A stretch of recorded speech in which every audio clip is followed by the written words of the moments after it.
Dalam Katolik, pacaran itu justru wajib. Wajib ya? Wajib.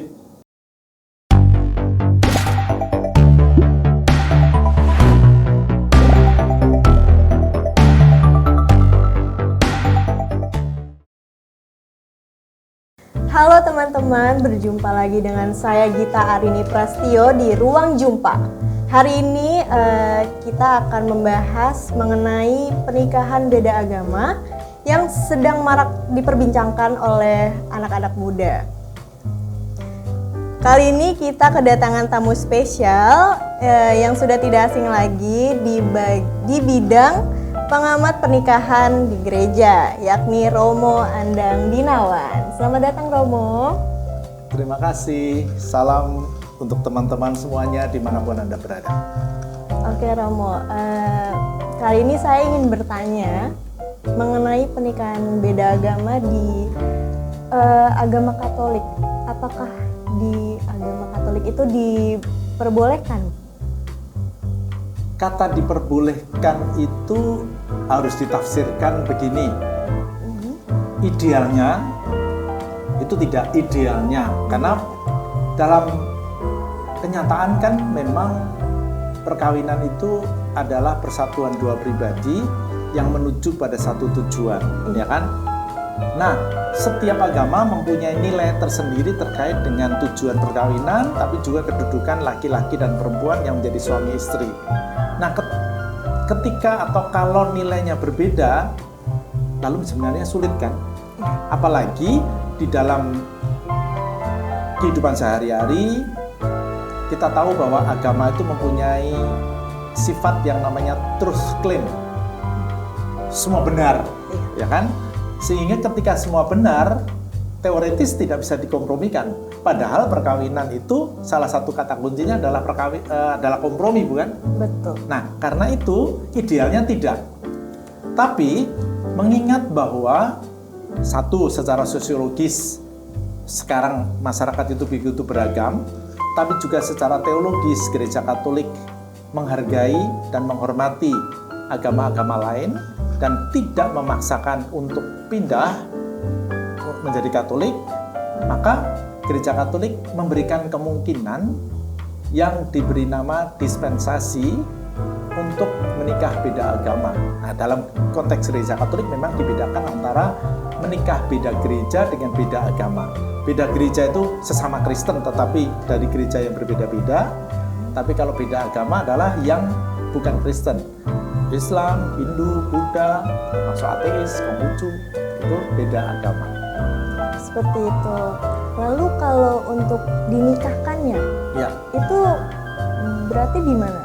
Apakah bisa di gereja atau? Justru tadi ketika mendapatkan dispensasi, gereja Katolik tetap menghormati pihak yang non-Katolik, maka ya dinikahkan tetap di gereja dengan beberapa persyaratan tertentu, asal mereka juga mau.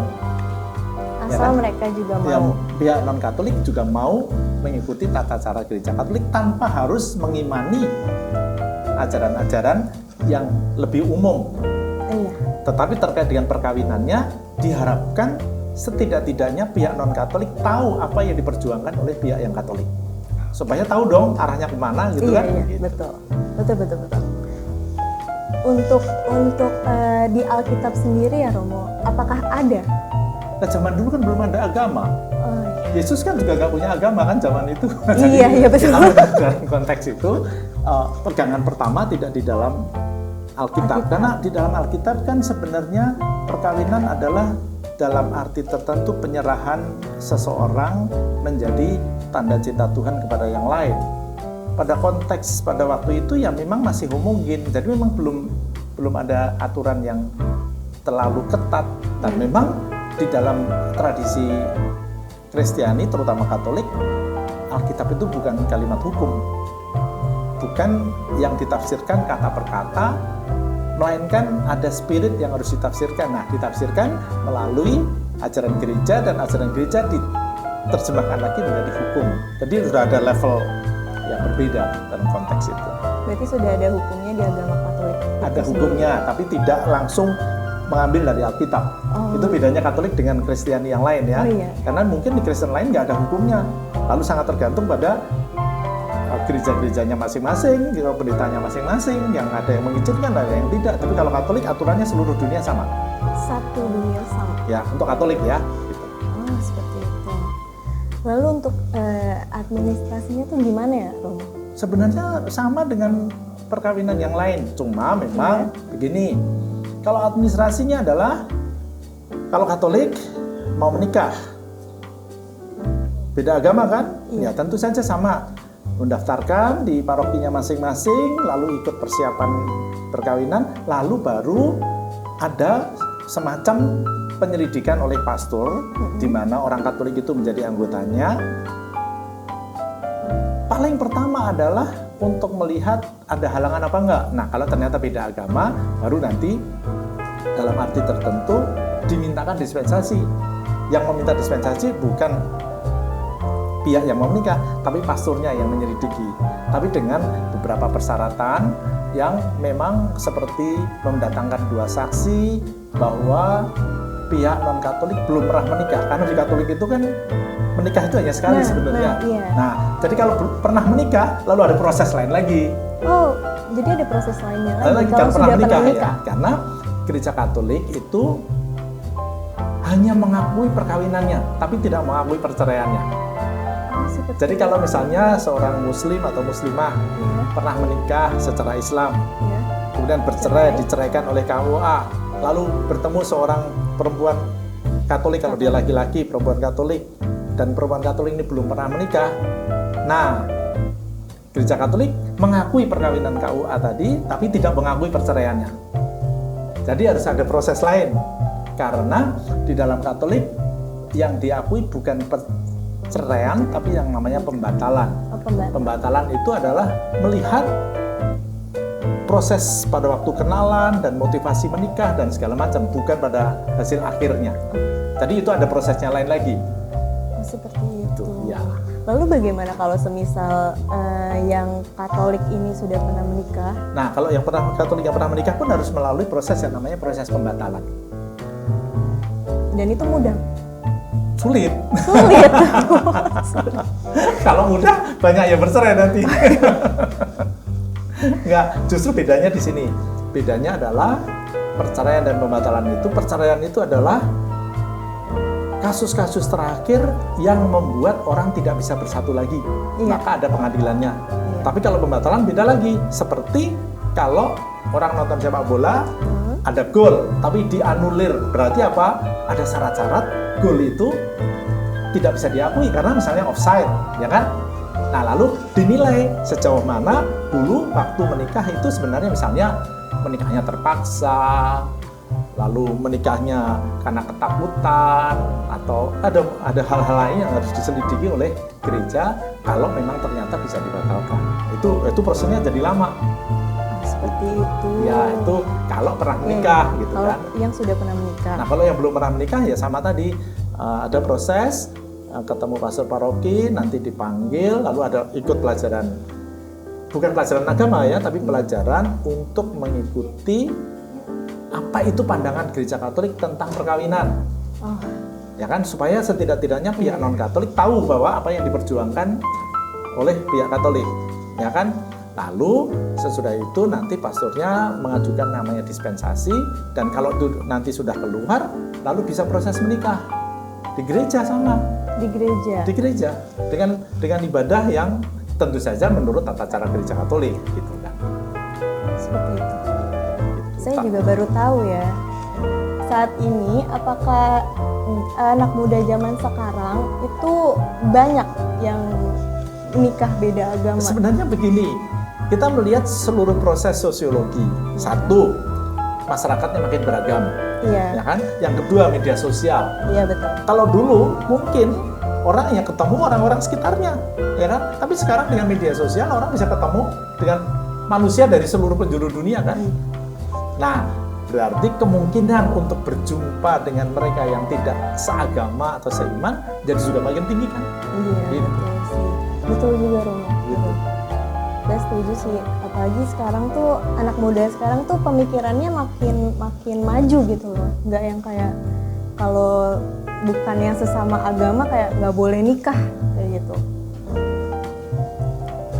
Lalu untuk persyaratan pernikahan beda agama itu gimana ya, Romo? Oke, satu. Kita mulai dari yang paling awal ya. Jadi gampangnya kita ambil contoh. Perempuan Katolik dengan laki-laki Muslim ketemu, kenalan, sepakat untuk menikah. Iya. Persyaratan pertama adalah bukan hanya kenalan, tapi pacaran. Jadi perlu dicatat bahwa dalam Katolik pacaran itu justru wajib. Wajib ya? Wajib. Jadi tidak bisa ta'aruf ketemu, mau promo kami mau menikah, ketemu berapa? 2 hari, nggak bisa. Nggak bisa. Karena harus kenal beneran. Benar-benar harus mengenal satu sama Dan lain. yakin bahwa itu akan menjadi pasangannya. Jadi mungkin dengan rekan-rekan Muslim yang dalam hati tertentu melarang pacaran, kebalikannya kalau Katolik malah harus pacaran. Harus. Gampangnya begini deh, memang nggak ada tetapan waktu, tapi kalau baru 3 bulan itu juga belum cukup. Belum cukup, masih Ya muda. kurang lebih lah, setahun lah, gitulah kurang lebih, supaya memang tahu bener-bener ya yang namanya bener-bener nggak ada, tapi setidak-tidaknya cukup mengetahui. Nah, setelah mantep, bahwa kemudian mendaftarkan ke paroki. Pertanyaannya mungkin adalah, apakah keluarga harus menyetujui? Tidak. Dalam gereja Katolik tidak. Memang, tentu saja akan lebih baik kalau orang tuanya menyetujui dan merestui, akan lebih baik. Tapi, perkawinan Katolik itu cirinya adalah person to person, bukan family to family. Jadi, kalau si laki-laki dan perempuan ini sudah dianggap dewasa, sebenarnya nggak perlu izin dari orang tua. Seperti itu. Ya, jadi kalau toh tidak mengizinkan, Iya. tapi mereka tetap yakin dan mau menikah, bisa dalam gereja Katolik, ya kan? Jadi itu satu dulu. Nah, setelah ke pastor, lalu tadi mulai mendaftarkan dan segala macam, maka kemudian ikut yang kalau di Jakarta istilahnya MRT, mempersiapkan rumah tangga. Kalau di keuskupan kota-kota lain itu namanya KPP, kursus persiapan perkawinan. Itu barang 3 hari lah. Ada semacam pelajaran, tapi bukan tentang iman, tetapi tentang apa itu perkawinan dalam gereja Katolik. Jadi misalnya salah satu yang di garis bawahi adalah bahwa laki-laki dan perempuan itu dalam gereja Katolik setara, suami dan istri itu setara, gitu kan. Lalu yang kedua, bagaimana mendidik anak, bagaimana mengelola keuangan rumah tangga dan segala macam, beberapa hal teknis. Nah, itu diharapkan menjadi pengetahuan bersama supaya seperti tadi, ya kita mau naik gunung kok, gunungnya harus sama dong, ya kan? Masa perkawinan satunya Gunung Semeru, satunya Gunung Rinjani, kan ya, jauh bedanya. Tapi tentu saja pihak yang bukan Katolik setidak-tidaknya tahu, ya kan? Nah, tahu dasarnya. Tahu dulu, dasarnya. Ya? Kemudian yang kedua, ketika sudah selesai, kira-kira 3 bulan sebelum hari H minimal 3 ini bulan. nanti janjian dengan pastor paroki istilahnya. Jadi di gereja Katolik itu berbeda dengan gereja Protestan, afiliasinya adalah dengan gereja Katolik terdekat. Jadi kalau kamu sekarang ini di Cempaka Putih, ada gereja di Cempaka Putih. Berarti di situ bisa. Malah harus di situ. Oh, harus di situ. Yang paling terdekat. Yang paling terdekat sejauh dia tercatat di situ. Tapi gampangnya kalau misalnya Mas Tito orang Magelang, karena memang baru di sini, ya sudah ke gereja Magelang juga nggak apa-apa. Tapi sebenarnya yang gereja terdekat. Nah, dengan janjian dengan pastor paroki, lalu nanti akan dipanggil untuk ditanyai sendiri-sendiri. Terutama satu, untuk ternyata kalau memang ternyata beda agama, misalnya, lalu nanti pastor akan mengurus, memintakan dispensasi dari uskup, supaya nanti ada dispensasi untuk menikah beda agama. Tapi syaratnya adalah sebelum itu pihak Katolik itu memperbarui surat baptis. Apa itu surat baptis? Mengapa harus diperbarui? Karena KTP-nya orang Katolik ada di situ. Jadi orang Katolik itu kalau dibaptis nanti akan dicatat di mana dia dibaptis. Akan keluar sertifikat dan ada salah satu kolom tentang dia pernah menikah atau belum. Nah, Kalau diperbarui, kalau memang masih kosong, berarti dia belum pernah nikah. Belum. Nah, kita dalam hal ini tidak berpegang pada KTP, tapi pada surat baptis. Nah, bagaimana dengan yang pihak non-Katolik? Kan tidak ada surat baptis. Nah, maka lalu didatangkan 2 saksi bahwa memberikan pernyataan bahwa belum pernah menikah. Ya kan? Bukan jomblo loh, bukan single loh, belum pernah menikah. Ini untuk yang muslim. Yang muslim atau yang non-Katolik kalau tadi. non-Katolik. Tapi kalau kasusnya kali ini yang muslim, ya tadi yang muslim membawa 2 teman, 2 kenalan yang akan menyatakan bahwa dia belum pernah menikah. Oke. Nah, tadi kalau ternyata pernah menikah, ada proses lain lagi. Yang tadi Yang lebih panjang lagi, gitu kan. Tapi kalau andai kan di sini belum pernah menikah. Lalu sesudah itu pihak Katolik ditanya, kamu gimana? Oh, tetap Katolik? Yes. Yang Islam tetap Islam. Oke. Disyaratkan bahwa yang Katolik, ya namanya juga Katolik kan, berjanji mau mendidik anak-anak secara Katolik. Berjanji. Yang Islam cukup tahu bahwa oke, dia berjanji, ya kan? Nah, kalau itu sudah selesai, maka nanti persiapan pernikahan pada hari H. Kemudian yang muslim ditanya lagi, kalau nanti di gereja mau nggak? Diandaikan mau, karena memang tidak harus mengucapkan tanda petik syahadat yang Katolik, nggak harus. Karena kita dalam pemahaman gereja Katolik, agama mempunyai Tuhan yang sama. Cuma cara ibadahnya berbeda, berdoanya berbeda, menyebut Tuhannya berbeda, tapi Tuhannya sama. Jadi kita tetap menghormati yang Islam, yang Konghucu, yang Buddhis untuk ikut berdoa bersama di dalam perayaan itu. Lalu nanti di gereja, di hadapan Romo, di hadapan 2 saksi. Tapi berbeda dengan 2 saksi ini saksi terkait dengan perkawinan. Kalau yang hadir itu hanya Romo dan 2 saksi dan 2 pengantin, cukup sebenarnya. Orang tua nggak perlu datang, nggak apa-apa. itu malah nggak perlu datang juga nggak apa-apa. Gimana? Kalau orang tua nggak datang Kan seperti tadi, person to person. person to person. Jadi kalau orang tua itu untuk yang kata kedua belah pihak nggak datang nggak apa-apa, atau keluarganya keluarganya dari nggak datang nggak apa-apa. nggak Nggak apa-apa. yang penting ada saksi. Iya, gitu ya? yang itu minimal ya. Tapi kan kita ketika tinggal dalam masyarakat Indonesia tentu saja akan lebih bagus kalau ada saksi dari keluarga datang. Akan lebih bagus lagi kalau mantan pacar Aduh. datang, gitu kan lebih bagus lagi. Itu kan, namanya move on kan. Siapa tahu jadi bridesmaid dan best man. Kalau tapi seperti tadi, kalau tidak ternyata keluarga tidak datang pun sebenarnya dimungkinkan. Oh ya, satu lagi tadi belum saya sebutkan bahwa di dalam gereja Katolik ada pengumuman dari gereja. Pengumuman itu bukan berfungsi untuk undangan, tapi berfungsi untuk memverifikasi apakah memang tidak ada halangan. Jadi misalnya begini, setelah selesai yang namanya penyelidikan kanonik di mana masing-masing dipanggil Romo tadi, sendiri-sendiri tadi, akan ada pengumuman dari gereja 3 kali. 3 kali itu apa aja, Romo? Ya tadi 3 kali itu 3 waktu. 3 minggu berturut-turut bahwa A dan B mau menikah.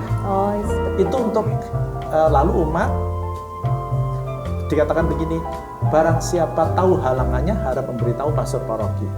Nah, halangan itu misalnya, ternyata dia pernah menikah, jadi saksinya palsu misalnya, atau dia tuh sepupu loh, ternyata sepupu loh, nggak bisa di dalam gereja Katolik. Kalau sepupu nggak bisa, sepupu dan keponakan nggak bisa. Tapi kalau sudah grade keketan dalam bahasa masyarakat itu buyut bisa. Tapi kalau sepupu artinya kakek neneknya sama nggak bisa. Kan? Berarti kayak saudara jauh. Saudara jauh masih bisa ya. Tapi dalam zaman sekarang kan kadang-kadang ada yang tidak diketahui bahwa dia misalnya kakak adik tapi beda bapak, bisa juga kan? Iya. Nah, kalau itu ternyata ketahuan, itu nggak boleh. Kasian ya. Lah kalau beda bapak nanti bapaknya sama, itu kan kakak adik, nanti menikah incest dong. Oh iya, kan? Iya betul. Jadi alasannya karena supaya menghindari incest. Karena incest itu secara biologis kan nggak bagus untuk anak-anaknya. Itu yang di dalam konteks gereja mengapa lalu ada namanya pengumuman. Nah, baru setelah itu persiapan untuk menikah, dan ketika menikah ya sah menurut Katolik. Tapi lalu menjadi belum sah kalau belum dalam kacamata sipil, kacamata negara atau masyarakat, ya belum sah kalau belum dicatatkan di catatan sipil. Nah, kesulitannya di Indonesia kan di situ. Lalu untuk itu gimana dong? Untuk mensahkan di mata masyarakat dan negara? Sebenarnya secara teoritis nggak bisa. Nggak bisa. Kecuali satu, yang satu pura-pura mengikuti agama pihak yang lain. Tapi kalau Katolik jadi susah, karena Katolik kan harus dibaptis dan harus ada pelajaran sebelum baptis. Iya. Lama kan? Atau menikah di KUA, tapi KUA kan harus jadi Muslim. Ya kan? Salah satu. Ya, memang dalam arti tertentu sedikit lebih mudah karena di Islam pelajarannya tidak sepanjang Katolik kan. Tapi oke lah, itu sebenarnya pura-pura. Sebenarnya dari sisi agama dan spiritual, apa yang menjadi aturan negara itu membuat orang berpura-pura dalam beragama kan, kalau caranya begitu. Nah, kalau ternyata tetap tidak mau, yang satu tetap Islam, satunya tetap Katolik, dan mereka sepakat akan hidup dengan agama yang berbeda, dari kacamata sosial sebenarnya nggak apa-apa. Nah, bagaimana mengesahkan? Ya, satu, ke luar negeri.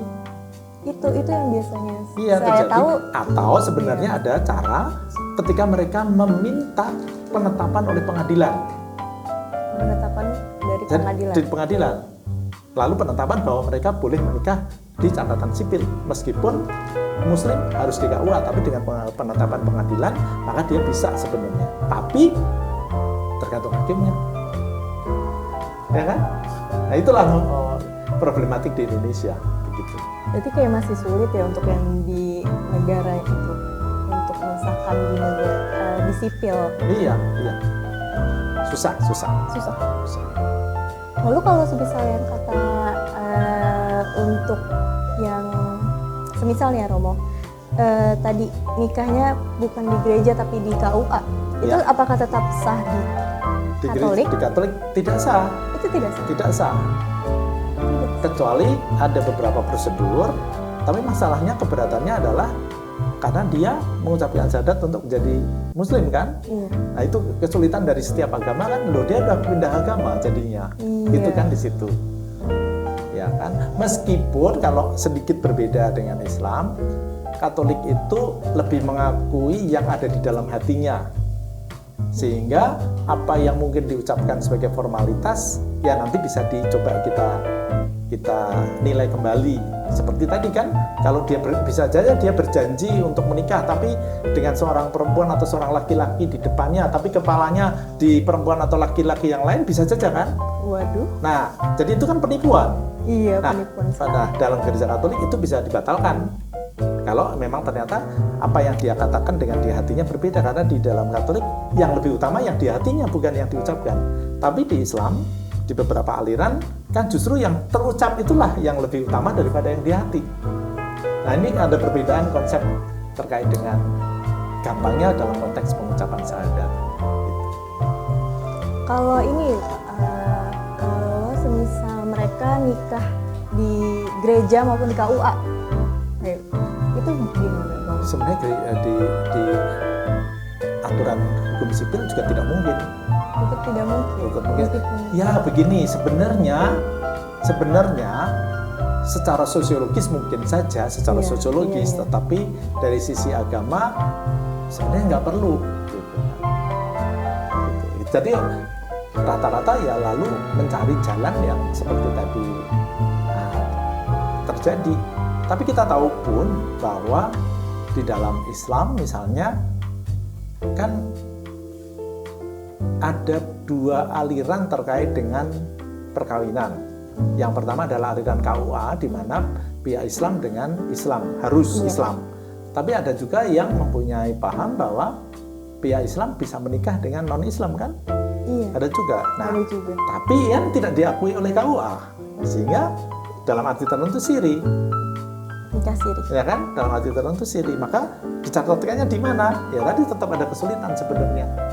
Meskipun de facto ya ada caranya lah Saya tidak perlu menyebut di sini. Gitu.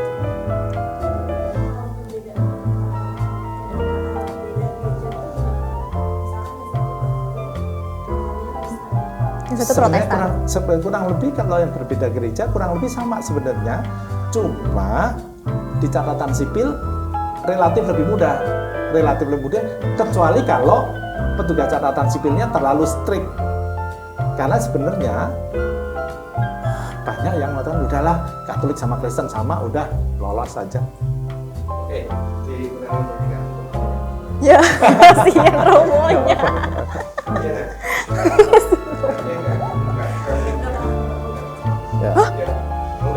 Apa tadi? Kali yang kalau tadi kan Oh, beda gereja. sekarang kalau Kristen dengan Kristen, Katolik dan Kristen yang lain gitu misalnya. Romo, lalu bagaimana kalau beda gereja, yang satunya Katolik, yang satunya Protestan? Ya, gini, gereja Protestan pun harus dilihat gereja Protestan yang mana, karena ada juga dua aliran. Ada aliran yang keras di mana harus sama gerejanya, ada juga yang memberikan kemungkinan untuk menikah beda gereja. Nah, kita ambil yang lebih mudah, yaitu gereja yang kalau yang tadi yang melarang perkawinan campur ya sudah kita anggap seperti tadi, seperti Muslim. Tapi ada juga yang mengizinkan. Gampangnya dalam konteks Katolik yang selama ini tidak terlalu sulit adalah GKI, GKJ, GPIB, dan begitu sudah benar-benar kurang lebih pahamnya sama.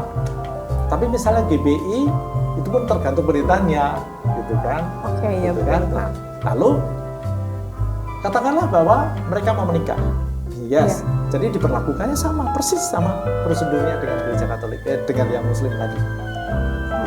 Oh ya. Jadi sama prosedurnya. Terima kasih Romo atas informasinya yang sudah diberikan kepada kita pada kali ini. Semoga informasinya bisa bermanfaat untuk kalian semua yang nonton pastinya ya. Sekian dari Ruang Jumpa. Saya Gita Arini Prastio undur diri. Sampai jumpa. Sampai jumpa teman-teman.